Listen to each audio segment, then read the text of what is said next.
शब्दों की जादूगरी कविता बनाती है। जो शब्दों को मीठी मीठी वाणी में प्रोना जानता है, जो शब्दों को एक माला बनाना जानता है, वो अच्छी कविता रचना जानता है। शब्द विचार में रचना के आधार पर हम शब्द जानेंगे, शब्द को का निर्माण कैसे होता है किसी भी भाषा में।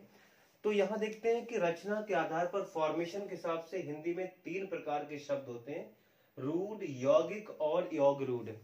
पहले रूढ़ शब्द समझते हैं। रूढ़ शब्द वह होते हैं जो जिनको किसी भी 2 शब्दों से जोड़कर नहीं बनाया जाता, बल्कि ये सिंगल शब्द होते हैं और इनका एक ही अर्थ रूढ़ होता है। इसमें 2 मीनिंग भी नहीं निकलते, 2 अर्थ भी नहीं होते।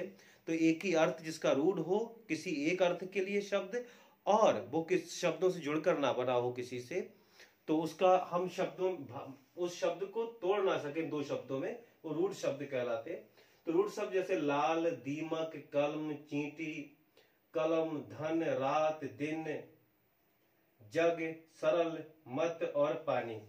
अब यौगिक शब्द, यौगिक का मतलब योग, और योग का मतलब होता है जोड़। तो जो योग होता है ये 2 शब्दों से मिला बनके बनता है। दरअसल जो यौगिक शब्द है किसी भी भाषा में वो जोड़ से बनते। तो हिंदी में जो यौगिक शब्द हैं, भाषा निर्माण की प्रक्रिया शुरू होती है संधि से, हम यौगिक शब्द बनाते हैं, समास से हम यौगिक शब्द बनाते हैं, और उपसर्ग से हम यौगिक शब्द बनाते हैं। उसके बाद प्रत्यय से भी हम यौगिक शब्द बनाते हैं।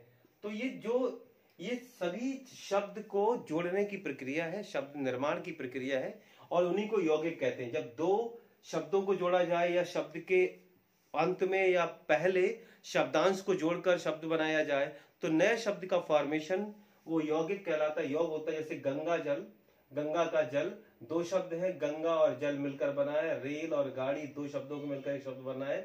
तो ये सब शब्द होते हैं जिसमें 4 तरह के शब्द है, संधि, समास, उपसर्ग और प्रत्यय। जैसे एक शब्द है सामाजिक, तो समाज में एक प्रत्यय लगा के बनाया गया है। राजा का कुमार, राजकुमार, ये समास शब्द है।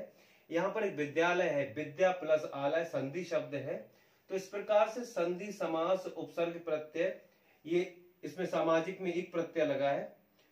और दुर्जन में दुर उपसर्ग लगा, जैसे ये है दुर और फिर है जन, तो इसमें ये उपसर्ग है, इसमें एक प्रत्यय लगा हुआ है, इसमें सामाजिक में समाज शब्द है।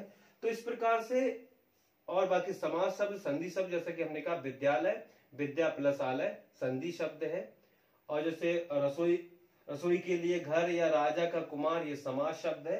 तो समास, संधि, उपसर्ग, प्रत्यय मिलाकर जो योग किए जाते शब्द वो सब यौगिक शब्द कहलाते हैं। जोड़कर बनाया जाए, जो कम से कम 2 शब्दों से जोड़कर बना यौगिक शब्द।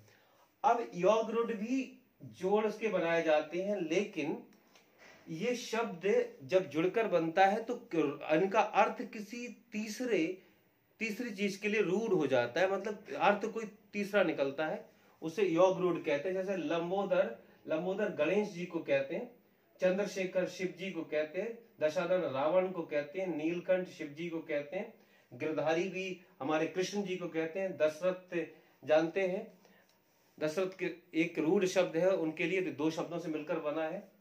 राम के पिताजी थे महावीर, हनुमान जी को कहते हैं। उस तरह घनश्याम श्री कृष्ण को कहते हैं। मृत्युंजय शिव शंकर जी को कहते हैं।